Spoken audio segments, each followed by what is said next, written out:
hemos hablado durante toda esta jornada de muchísimo de tecnología e innovación y ahora creo que vamos a profundizar mucho más en estos temas. Y bueno, me gustaría que compartierais cada uno, como he hecho en los paneles anteriores, una participación al inicio de qué idea, qué papel tiene la innovación para la mejora en la eficiencia y la optimización de estos servicios. Empezamos, si quieres, contigo, Manuel. Muy bien, muchas gracias. Yo les voy a hablar de camiones.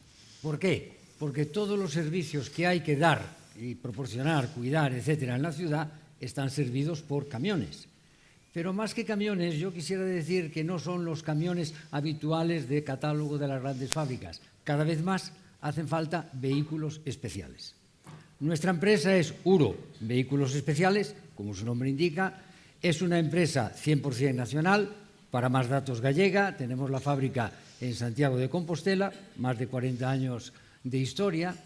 Y una cosa importante es que nuestros vehículos más conocidos en el mundo son los vehículos militares. Y yo voy a centrarme un momento en vehículos militares para de ahí salir, de ahí pasar a los vehículos especiales que hacemos para servicios urbanos y municipales. Miren, tenemos los catálogos ahí en la mesa, a la izquierda según se sale. Nuestro vehículo Mantac, que significa vehículo de alta movilidad táctica, es un vehículo militar homologado por la OTAN, que está vendido, que se vende en más de 25 países en todo el mundo, que ha estado en todos los conflictos y guerras por ahí en los últimos años, para eso está. Y es un vehículo muy especial. ¿Por qué es un vehículo muy especial? Aparte de sus características funcionales, por ejemplo, tracción a las 4 ruedas, evidentemente, 3 bloqueos de diferencial, suspensión independiente, gran distancia al suelo, etcétera, etcétera. Pero hay una serie de aplicaciones o de peticiones a ese vehículo que luego son trasladables. Por ejemplo, este vehículo puede ir equipado de un cañón, puede ir equipado de una torre de comunicaciones, puede ir equipado de transporte de personal o puede ser una ambulancia, etcétera, etcétera. Cada uno de esos vehículos significa que tiene que salir de fábrica perfectamente preparado para que luego se le monte el armamento o el equipamiento o lo que sea. Es decir, que de fábrica sale, y no es que sea una transformación posterior, sino que de fábrica sale ya con cada cosa preparada para recibir el equipamiento mecánico, electrónico, etcétera, etcétera. Eso es una de las características fundamentales de nuestra empresa. Nosotros hacemos coches, vehículos especiales todos, perfectamente preparados desde su diseño para el tipo de equipamiento que van a llevar encima. En este caso, vehículos de recogida de basuras, antiincendios, etcétera, etcétera. Bueno, entonces una de las cosas es la preparación del chasis desde fábrica. Insisto mucho, nacen, se diseñan ya para ese tipo de aplicación. Tenemos más de... la fábrica nuestra está ahora mismo dimensionada para fabricar del orden de 1000 vehículos al año, que es una cifra respetable, nada que ver con las grandes fábricas, pero evidentemente es una cifra notable. Entonces, por una parte, la preparación. Les doy un dato curioso que a mí también me llamó la atención. Una de las pruebas que se hacen a estos vehículos, igual que se hace a los coches, el crash test, aquí se hacen las pruebas, por ejemplo, contra 2 tipos de explosivos. Uno es la mina de suelo y otro es la mina de mochila, que se llama. Es decir, el coche puede pasar y en ese momento explosionar una mina que está en el suelo. O en ese momento explosionar una mina o un explosivo que está en una mochila preparada allí. ¿Qué significa esto? Hay que evitar, hay que intentar bajo todos los medios que sobreviva el conductor. Entonces, ¿cómo se puede hacer que con una mina que está en el suelo y que explosiona debajo del vehículo, el conductor sobreviva? En condiciones normales, si el asiento está, como en todos los coches, sujeto al suelo, esa explosión provoca un golpe tan grande en todo el esqueleto que el conductor se muere irremediablemente. ¿Qué solución hay, o al menos parcial? Que los asientos no van sujetos al suelo, van colgados del techo. Caray, ¿y eso cómo es? Pues muy fácil. Si el golpe viene por el suelo, la transmisión de ese golpe y de esa onda y de esa deformación al techo es mucho menor. Y si el asiento está colgado del techo, sin tocar al suelo, hay muchas más posibilidades de sobrevivir. Es un detalle, pero para que vean el tipo de cosas muy especiales que hacemos. Otra cosa muy sorprendente es los vehículos que van a infantería de marina tienen una prueba unitaria, es decir, no de homologación, sino que todos y cada uno tienen que sumergirse en el agua, para eso tenemos una piscina, porque hay que hacer la prueba de todos y cada uno, y cuando el agua llega literalmente al cuello del conductor, más para ahí no, cuando llega al cuello del conductor es necesario apagar el motor, esperar 15 minutos y luego volver a arrancar y salir. Y eso lo tienen que pasar nuestros vehículos. Es decir, cualquier tipo de necesidad de petición especial, nosotros estamos acostumbrados a hacerlo. A partir de ahí, el coche que más fabricamos ahora mismo como vehículo civil, particularmente municipal, es la serie K6, que son camiones únicos en Europa. ¿Por qué?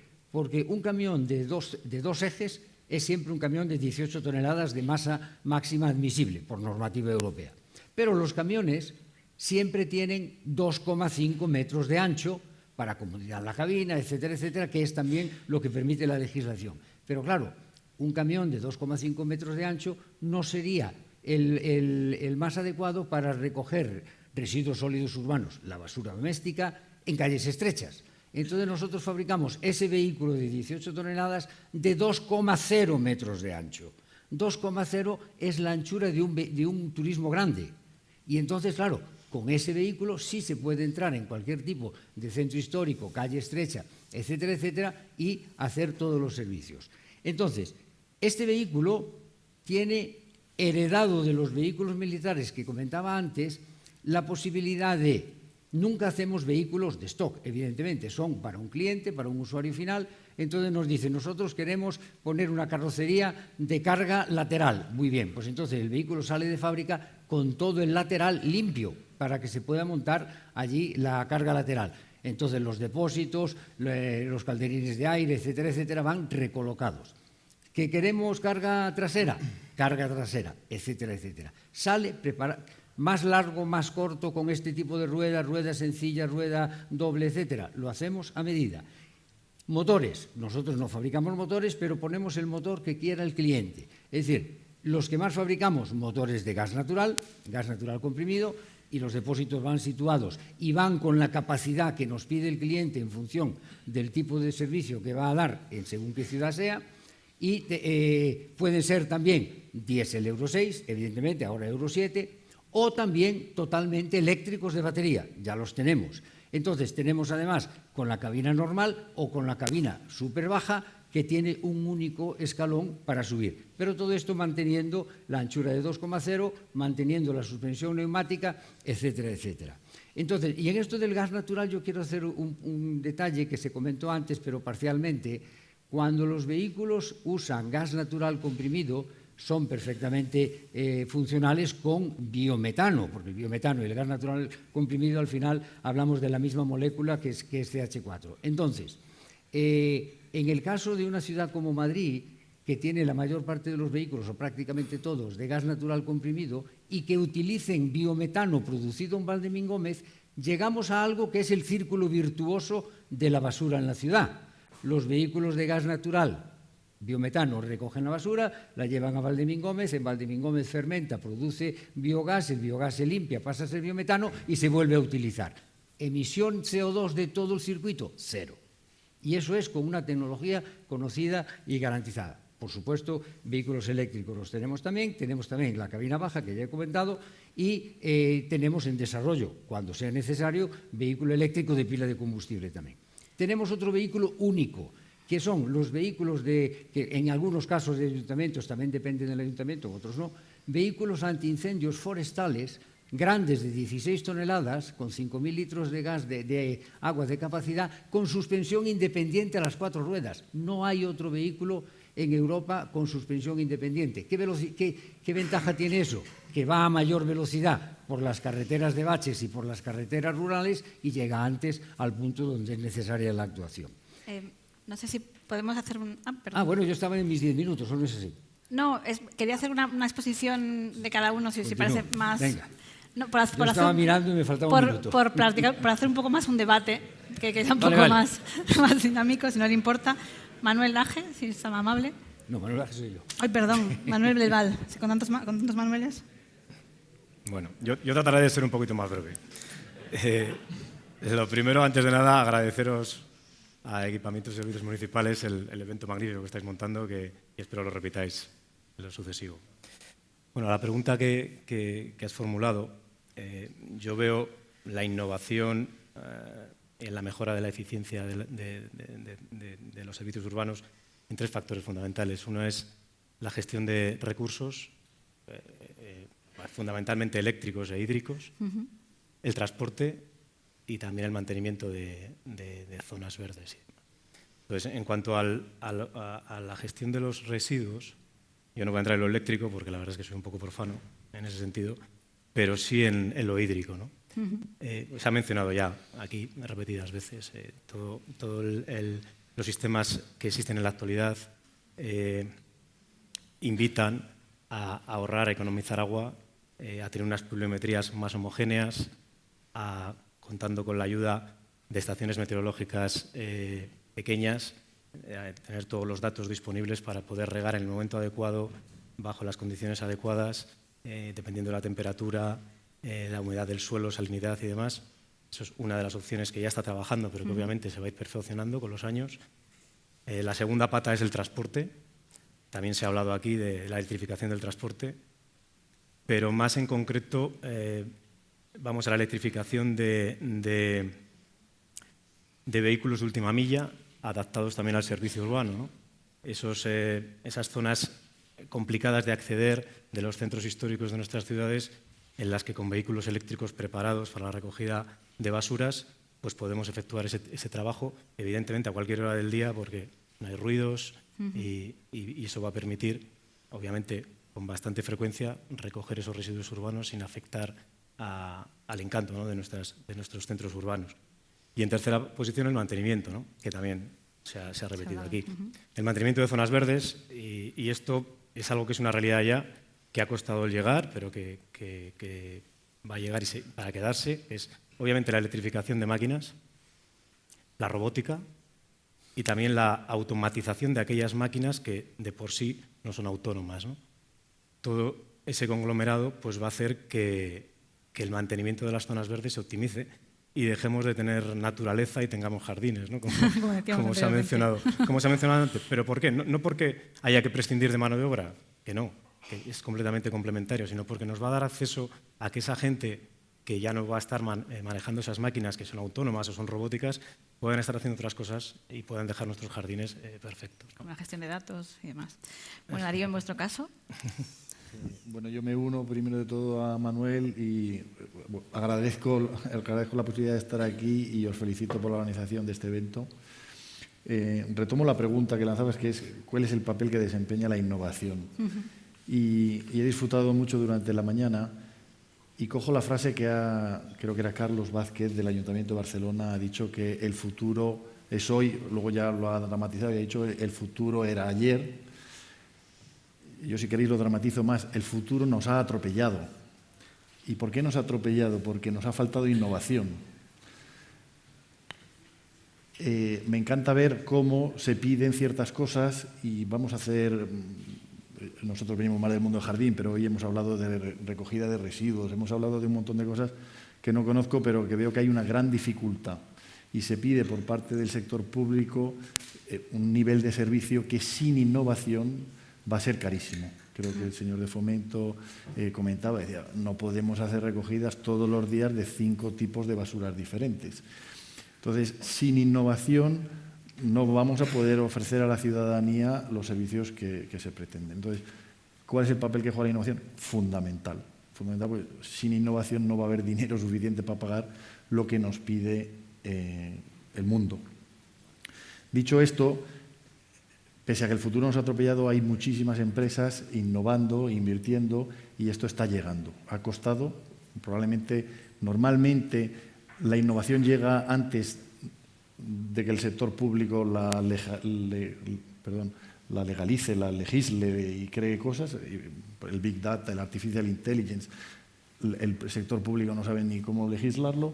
En este caso, a lo mejor ha pasado al revés. Ya hay licitaciones donde se te piden ciertas cosas que pues las empresas, pues aquí tenemos a Urbaser, pero ha hablado Valoriza y tal, tienen grandes retos porque lo que les pide el sector público es muy difícil y de hecho es casi imposible cumplir con lo que se les pide. Entonces, por resumir, la innovación es clave. También pedías ejemplos.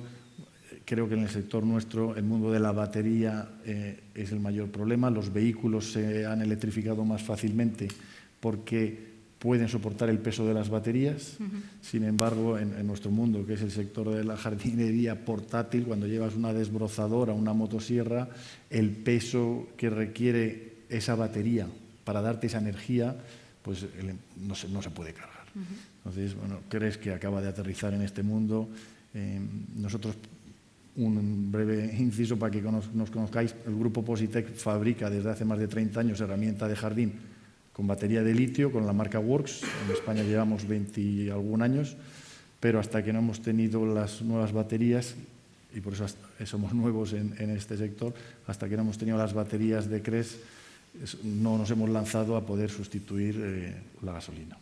Y César, en vuestra perspectiva, que es de la Asociación Nacional de Empresas Públicas, ¿cuál es vuestra visión? Bueno, unirme también a mis compañeros en daros las gracias por contar con la Asociación de Empresas Públicas de Medio Ambiente en este foro, que ha sido muy interesante.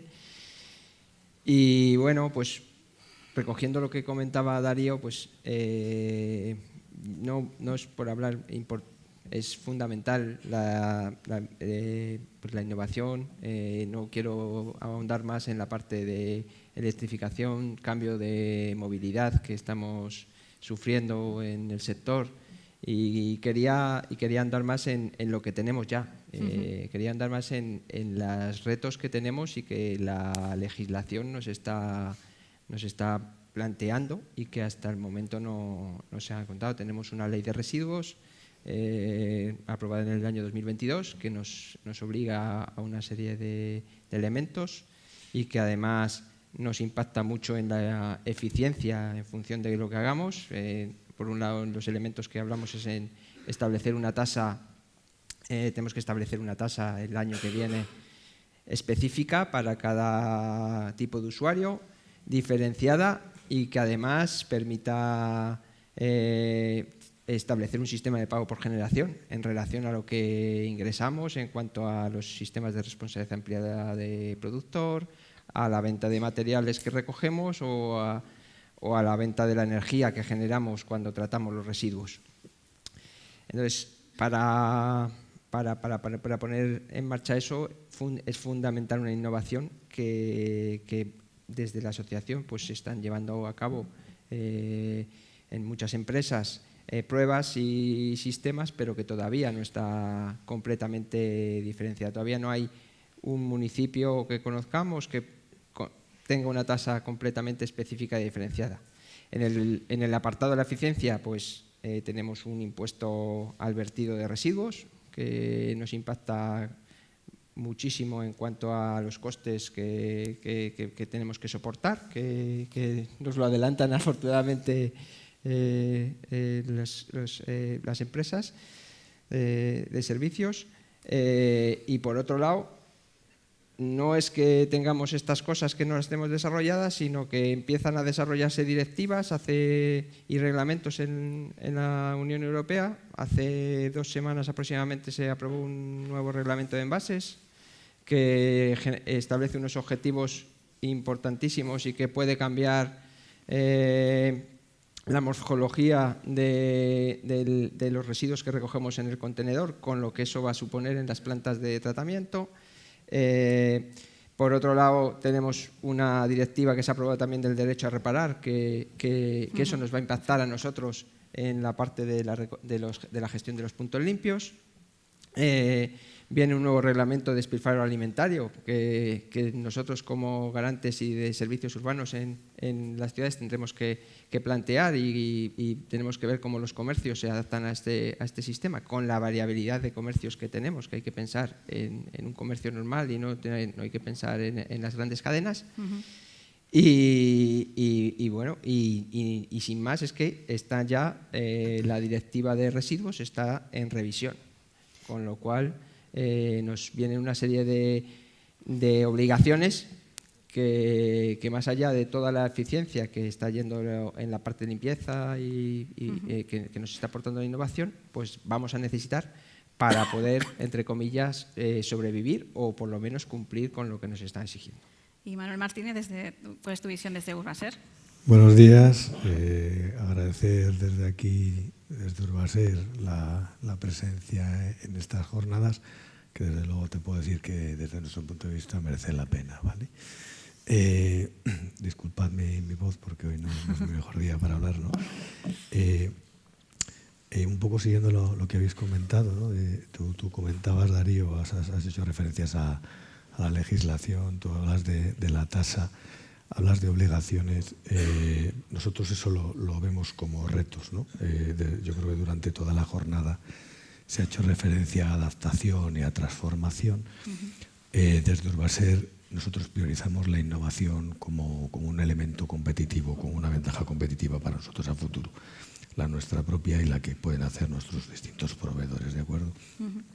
Entonces, bueno, muestra de ello es que nosotros hemos recibido el galardón del Premio Nacional de Innovación al ejercicio 2023, que fue recogido de manos de nuestro CEO en abril, que se lo entregaron sus majestades los Reyes de España. Tenemos un centro de innovación propio, tenemos 5.000 metros cuadrados en Zaragoza, que es el Centro Alfonso Maillo, donde hacemos desarrollos semi-industriales de cosas que a nosotros nos parece que pueden ser interesantes a futuro en nuestro sector. Invertimos más de 10 millones de euros al año en innovación, o sea que creemos firmemente que este es el pilar del futuro, ¿vale? Muy bien. Quería que otra pregunta genérica para cada uno, pero por favor un par de ideas que me deis cada uno sobre la colaboración público-privada y las estrategias que se siguen para obtenerlas. Empezamos contigo, Manuel. Yo diría que aquí más que público-privada, yo hablo como constructor de camiones, es de fabricante a usuario, porque normalmente los servicios públicos los dan empresas privadas. Claro. Entonces, para nosotros es fundamental que el cliente final, el usuario del camión, del vehículo especial que sea, venga a nosotros, nos diga qué necesita, pues claro, un fabricante grande le dice, este es mi catálogo, elige, pero normalmente no está ahí lo necesario. Entonces, cuando viene a nosotros, nos dice lo que tal, estamos dispuestos siempre para hacerlos. Y me gustaría utilizar, como ya estamos en el futuro, estamos dispuestos a hacer los camiones del postfuturo, que me acabo de inventar. Muy bien. Y Manuel del Val, desde vuestra perspectiva. Pues yo lo veo como la creación de asociaciones público-privadas, ¿no? En la que obviamente la empresa pública tiene que ser la que cree la necesidad o nos haga saber la necesidad y las empresas privadas somos los responsables de buscar esa solución, no solo buscarla en casa, buscarla fuera, y esa es una de las partes y yo creo que como en la propia esencia de una empresa privada que colabora con los estamentos públicos tiene que estar, ¿no? Salir, viajar, visitar muchas ferias, muchos fabricantes, muchos países y ir a la búsqueda de lo último en innovación, ¿no? No sé si Darío estás de acuerdo con el compañero. Sí, estoy completamente de acuerdo. Yo, repito, como soy nuevo, lo que sí que estoy viendo es que en hay mucha colaboración público-privada ya y creo que es la primera piedra a poner en el camino. Vivimos hace 2 semanas en Pamplona, que comentaban antes el ParHub. El ParHub pues es un evento donde hay técnicos de los ayuntamientos, están las empresas que dan los servicios y estábamos un montón de fabricantes enseñando nuestras innovaciones, nuestras tecnologías, y creo que esa comunicación es fundamental. Luego hay otras 2 cosas muy importantes. Me ha gustado mucho la aportación que hizo Vincenzo antes, y se ha repetido un poco la formación, pues las nuevas tecnologías requieren de formación.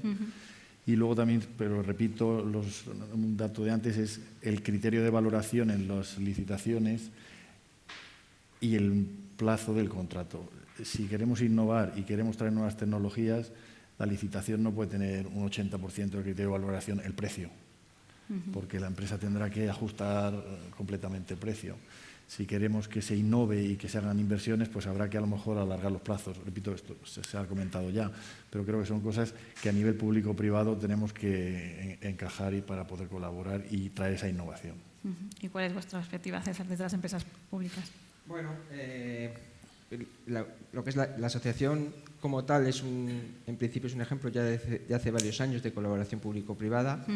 Somos 51 empresas públicas y desde hace aproximadamente 10 años se empezaron a incorporar empresas privadas a la asociación como socios, como colaboradores, empresas privadas que siempre nos van apoyando y que al final son parte del motor de las mejoras que se puedan implantar. Y a nivel de empresa pues hay diferentes opciones. Digamos, hay empresas públicas que directamente tienen participación privada en sus órganos de gestión. Hay colaboraciones que se realizan entre algunas empresas y de diverso tipo, desde la parte de gestión de residuos al tratamiento, a la limpieza, en la implantación de nuevas soluciones y de nuevos equipos y de nuevos vehículos en la implantación. Y bueno, y luego por otro lado hay colaboración muy importante, digamos a tres, entre la parte privada, universidades y las empresas públicas que participan en el desarrollo de nuevos sistemas y en la puesta en marcha de nuevos servicios. De investigación e innovación. Y en vuestro caso, bueno, nosotros como prestadores de servicios, ¿no? La visión que tenemos es que efectivamente tiene que haber una conexión entre la administración, las empresas y la sociedad, que es la que percibe finalmente el servicio que prestamos. Si tuviéramos que hablar de algo o de un reto, me acojo un poco a lo que decía Darío. Es fundamental que la administración, a la hora de valorar sus pliegos y de elaborarlos, identifique correctamente cuáles son los objetivos, qué es lo que quiere. Esto se ha dicho en el foro varias veces. Y una palabra que se ha repetido mucho es inversión. Si no tenemos suficiente capacidad económica para afrontar eso, no podremos innovar. Y desde luego, si no hay plazos suficientes, creo que esto se ha dicho ya varias veces a lo largo de la jornada, si los pliegos son muy cortos, si los plazos de ejecución del servicio son cortos, no hay un tiempo suficiente para amortizar esa inversión que requiere. Por lo tanto, para nosotros es una cosa muy importante. Por otro lado, estamos viendo un cierto choque con la legislación a la hora del manejo de este Big Data, de tantísima información, que alguien ha comentado antes que se obtiene mucha información y luego no se maneja tanta o no se le saca rentabilidad suficiente. Bueno, también hay un pequeño orden legislativo que necesitamos también tener aquí como apoyo. Y otra pregunta también genérica para los cinco es ¿qué tendencias tecnológicas destacaríais de las que existen por encima de otras que están transformando estos sistemas operativos de los servicios urbanos? Manuel. Mira, tendencias tecnológicas, es decir, los vehículos están ya sometidos a una cantidad de homologaciones, de legislaciones, etcétera, que algunas no tienen sentido. Por ejemplo, para un vehículo de recogida de basuras no tiene sentido que en principio, ahora lo han quitado porque tuvimos que protestar, pero que se exigiese el control de cambio de carril, que es una cosa que solo tiene sentido en carreteras, alta velocidad, autopistas y tal. Pues en principio decía, como es un vehículo de 18 toneladas, tiene que ocurrir. Entonces, nos encontramos con que hay aplicaciones, como son las urbanas, municipales, etcétera, etcétera, que necesitan tener, es decir, eliminar algún tipo de exigencias que no son razonables. Entonces, eso es hablar con la administración. Quien habla es, por una parte, nosotros como fabricante, sobre todo el usuario, que es el que sufre teóricamente las multas que le pudieran poner después, para ajustar también las exigencias de la administración, de la reglamentación, a las realidades de ese uso. Entonces, eso es también un trabajo conjunto y con el usuario final es el que da el servicio, pero el receptor del servicio es una entidad pública que normalmente no se meten en esas cosas. Deberían también de echar una mano. Y Manuel, en tu caso, ¿qué tecnologías son las que optimizan ese tipo de trabajos? ¿Qué podrías destacar? Hombre, yo creo que fundamentalmente la electrificación, con todas sus cosas buenas y sus cosas no tan buenas, que sin lugar a duda van a seguir evolucionando, ¿no? Ahora mismo, desde el punto de vista de la electrificación, hay un problema fundamental que es el precio, ¿no? Ya. Todos sabemos que la diferencia de precio entre una máquina eléctrica y una máquina a combustión pues es un 40 o un 50% a veces. Que si bien es cierto, de primeras suena fuerte, pero si tú analizas el coste de la vida del producto, entre ahorro de combustible y ahorro de mantenimiento y ahorro de consumibles, pues al final llega un momento en que lo equiparas, ¿no? También es cierto que quizá la forma de afrontar el coste de una máquina de este tipo hay que cambiarlo, ¿no? desde los estamentos públicos y desde las empresas de servicio. Quizá no hay que pagar la máquina, hay que hacer un renting con la idea de que dentro de 5 o 6 años volver a tener lo último en el mercado, ¿no? que eso es un poco el objetivo, porque hay tanta incertidumbre. ¿Qué va a pasar con esa máquina eléctrica dentro de 6 años? ¿Cuánto va a valer? Si tengo que cambiar la batería va a valer poco. Pero si hago un renting, bueno, pues el problema será de la entidad financiera o del prescriptor en cualquier caso, ¿no? Que hay alternativas. Bueno. ¿Y Darío, en vuestro caso? Bien, bueno, yo estoy completamente de acuerdo con Manuel. Hay dos, en la innovación ahora mismo tecnológica hay dos vías. Una es la electrificación, el mundo de la batería, y la otra, que comentaba también Sandro de Riversa, la robotización. Nosotros como CRES tenemos las dos patas más o menos cubiertas, tenemos una gama de robots para robotizar el mantenimiento del jardín, y luego en el mundo de la batería, como cuenta Manuel, hay una barrera de entrada que es el precio, y que hasta hace nada las baterías de litio convencional, repito, sobre todo las que tienes que sujetar con la mano, no te daban ni el rendimiento ni la autonomía cuando, sobre todo, estos equipos de trabajo que salen por la mañana y no vuelven hasta la tarde, o van con 15 baterías en el furgón, o no tenían solución. Entonces, todos los fabricantes estamos buscando soluciones.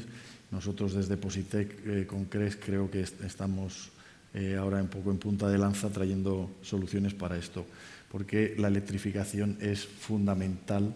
El impacto que va a tener en nuestras ciudades es clave. Por dar otro dato más de los que se han dado esta jornada, un cortacésped normal de combustión de 2 tiempos contamina como 11 coches. 11 coches que además el operario, pobre hombre, se los está chupando detrás del cortacésped.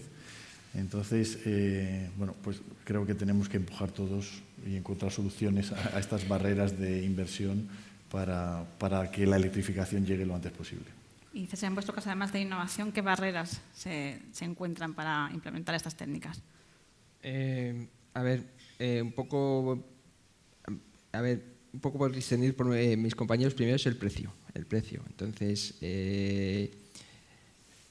creo que el plazo de amortización que se ha comentado, el plazo de amortización del bien, de la máquina, se debe alargar en base a planteamientos de que lo que funcione hoy pueda funcionar en más tiempo, porque si no,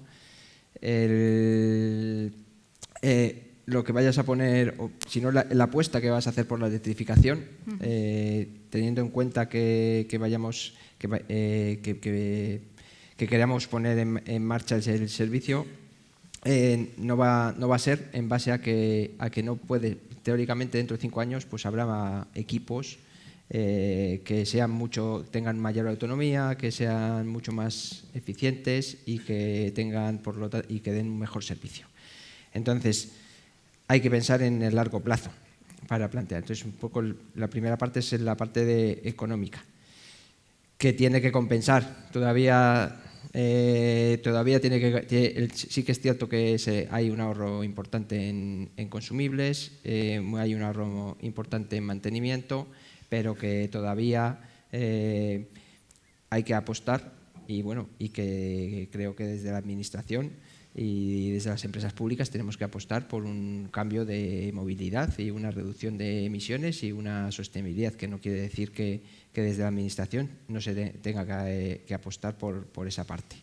Eso en lo que es la recogida. En otros servicios como la parte de limpieza, pues ahora mismo las prestaciones limpieza o maquinaria, pues las prestaciones pues igualan los equipos de limpieza, las barredoras pues o las baldeadoras pues igualan las prestaciones que hay a un vehículo eléctrico, igual a la prestación de un vehículo con combustible.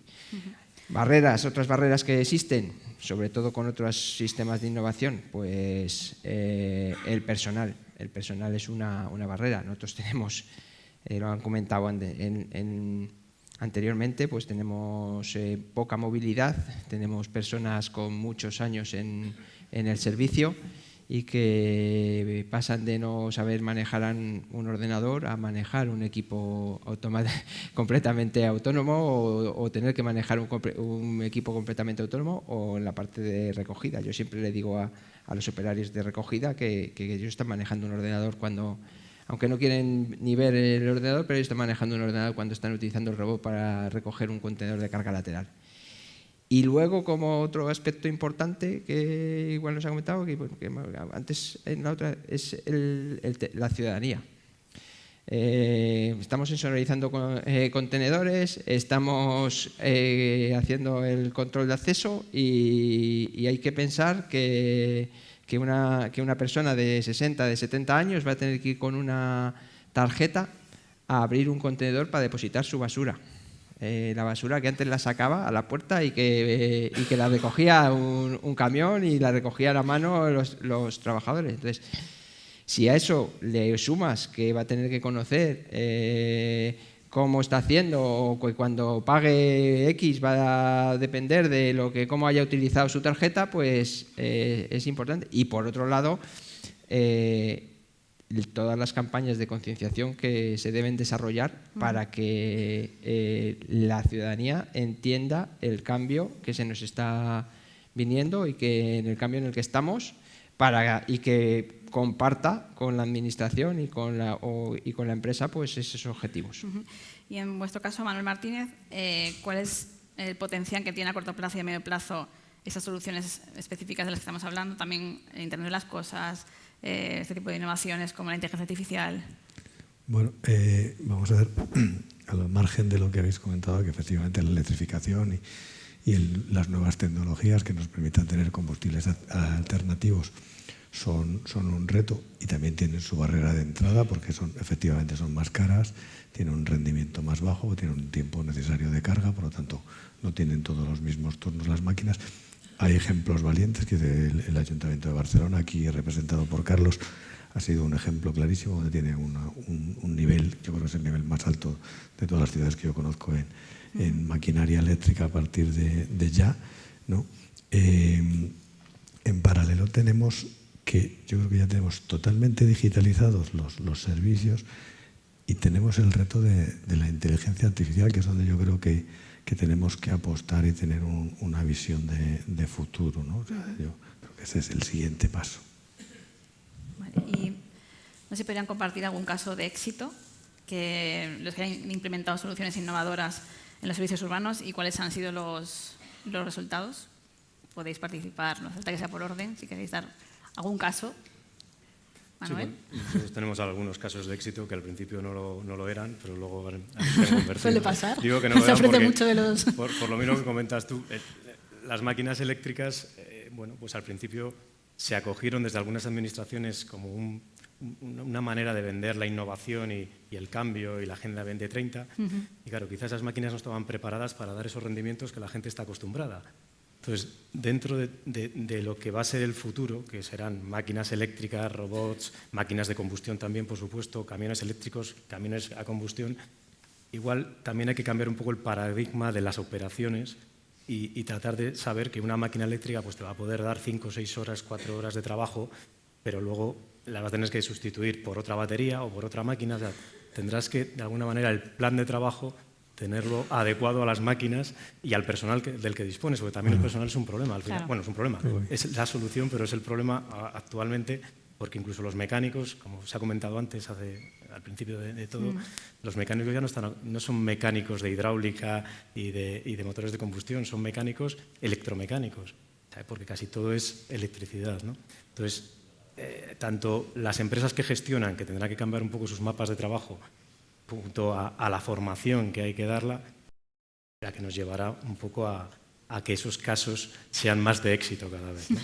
En concreto, bueno, no te voy a decir el sitio, sí, pero tuvimos que duplicar los equipos para que pudieran disponer del rendimiento al que estaban acostumbrados, ¿no? Y obviamente pues, es un poco chocante, pero bueno, al final lo resuelves, ¿no? Pero aprendes de la situación. Darío, en vuestro caso.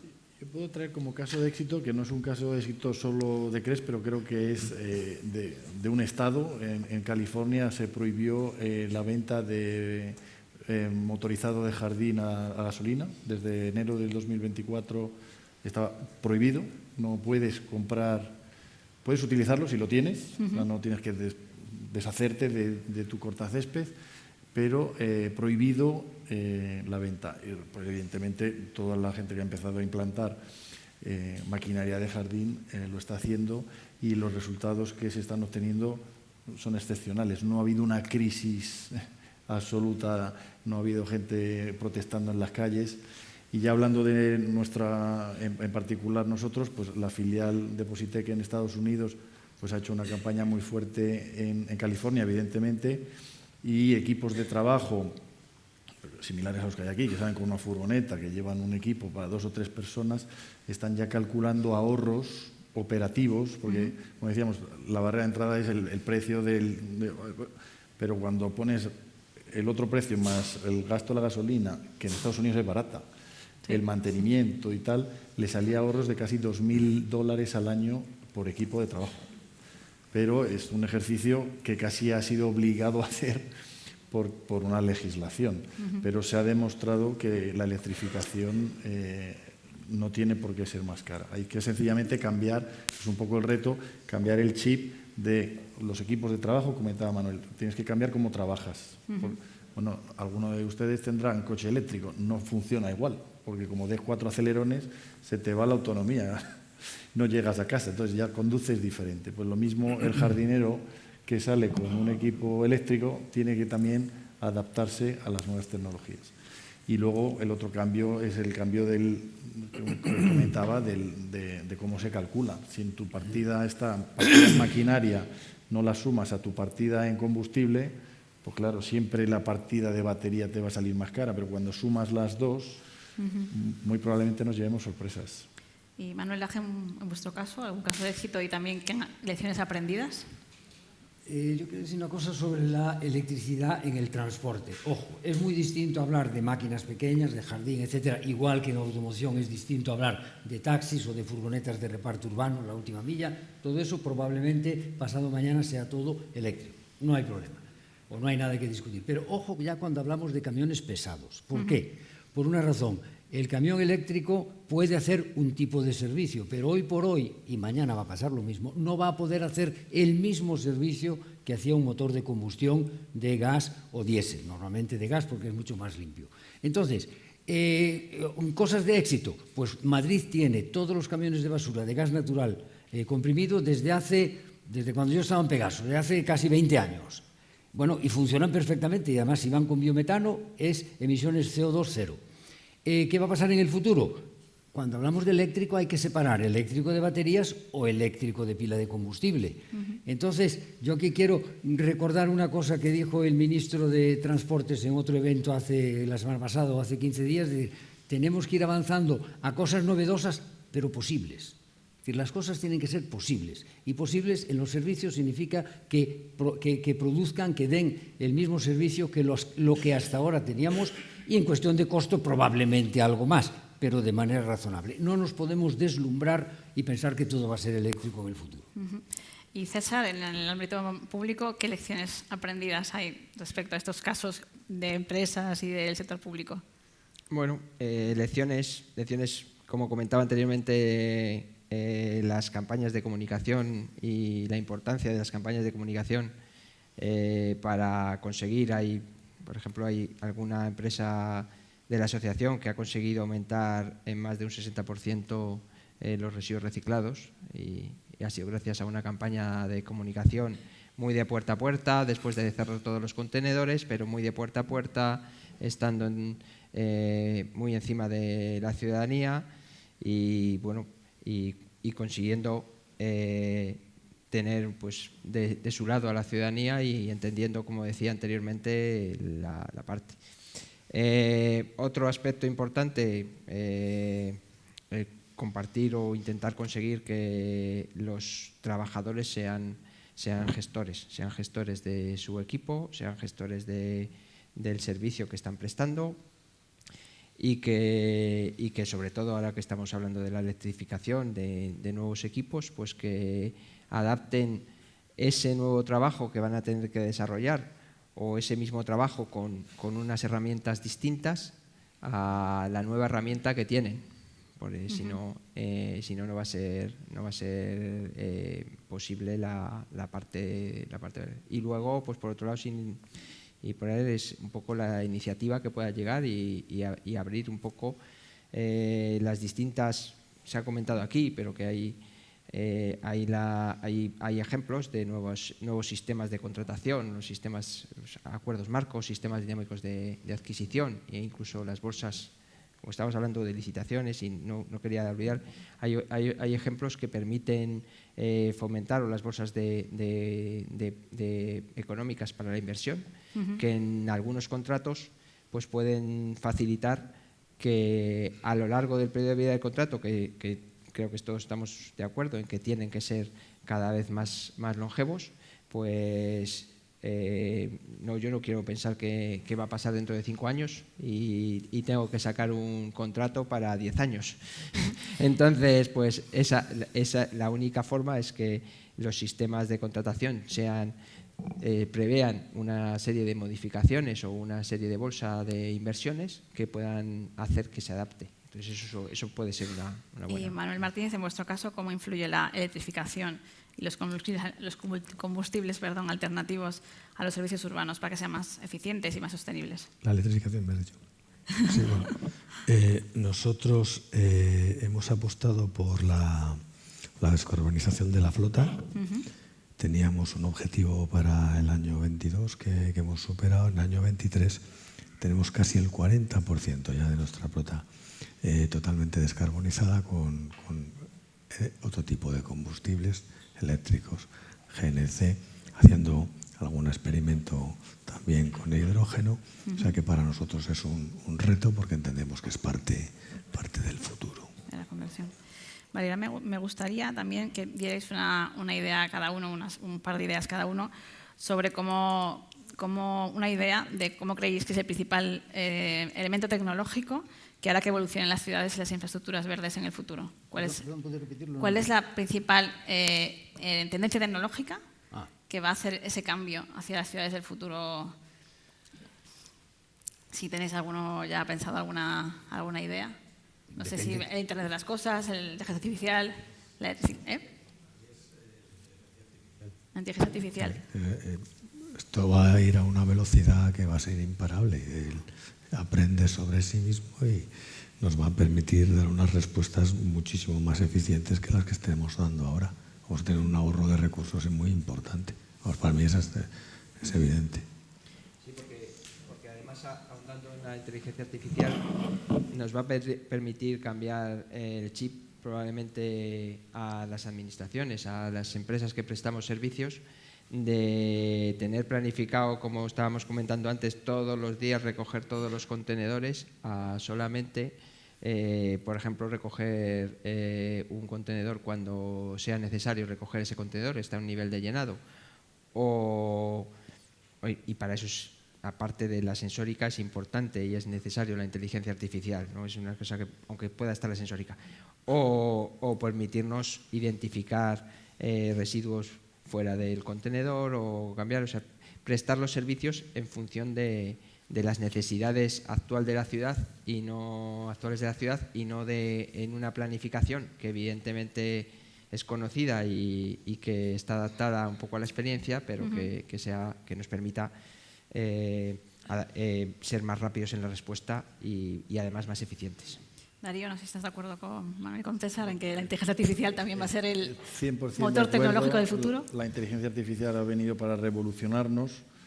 Lo nuestro es mucho más banal, porque yo creo que la inteligencia artificial es inabarcable. De hecho, a mí se me hace muy grande. Antes has formulado una pregunta en otras mesas redondas, la carta a los Reyes Magos con la tecnología, ¿no? También podemos hacerla. Y creo que es la misma, pero formulada de otra manera. Nosotros hicimos una carta a los Reyes Magos el año pasado, donde pedíamos una tecnología de batería que se cargara en 8 minutos y que diera energía a la máquina de la misma manera que la gasolina, con una vida útil mucho más larga para evitar costes y sobre todo un tema sostenible del reciclado de las baterías, Y en esa carta a los Reyes Magos, pues se nos perdió la carta y acabó en nuestro gran jefe, Don Gao, que es nuestro gurú y dueño de Positec, y nos trajo esta tecnología. Entonces, el 6 de enero nos llegó este regalo. Entonces, ¿qué pedimos ahora? Porque no es tan fácil y aunque tengas la tecnología, hay otras muchas barreras que hemos mencionado durante todo el día. Entonces, la siguiente carta a los Reyes Magos, que ya, por desgracia, no podemos gestionar a nosotros, sino es a todos ustedes y a la sociedad, es que cambiemos el chip, que estemos abiertos. Creo que ha habido en el pasado pruebas no satisfactorias con la electrificación. Entonces, nuestra carta a los Reyes Magos es: la tecnología está, démosle una oportunidad. Y en vuestro caso, Manuel Delval, carta a los Reyes Magos o tecnología más innovadora en vuestro caso. No sé, yo imagino el futuro con centros de mando en los cuales haya expertos o no tan expertos que sean capaces de manejar por medio de la inteligencia artificial todos los equipos que tienen a su disposición, simplemente fiándose de los ratios que les vaya entregando ese producto, esa máquina que trabaja, de la meteorología, de las zonas, de los rendimientos y sea un poco el futuro y la forma de optimizar todos estos trabajos. Y Manuel Laje, para cerrar. Yo quiero decir que no olvidemos que los reyes son los padres. Bueno, pero bien. La tecnología puede interpretarse. Lo que hay que hacer es aplicar todas las nuevas tecnologías a mejorar los sistemas y procedimientos que tenemos hoy, que siguen siendo los básicos, pero que son capaces y susceptibles de mejorar, casi diría, de manera infinita. Pero los reyes son los padres. Bueno, nos quedamos con esa cura de realidad. Muchas gracias a los 5 por estar aquí con nosotros. Finalizamos ya esta jornada y vamos a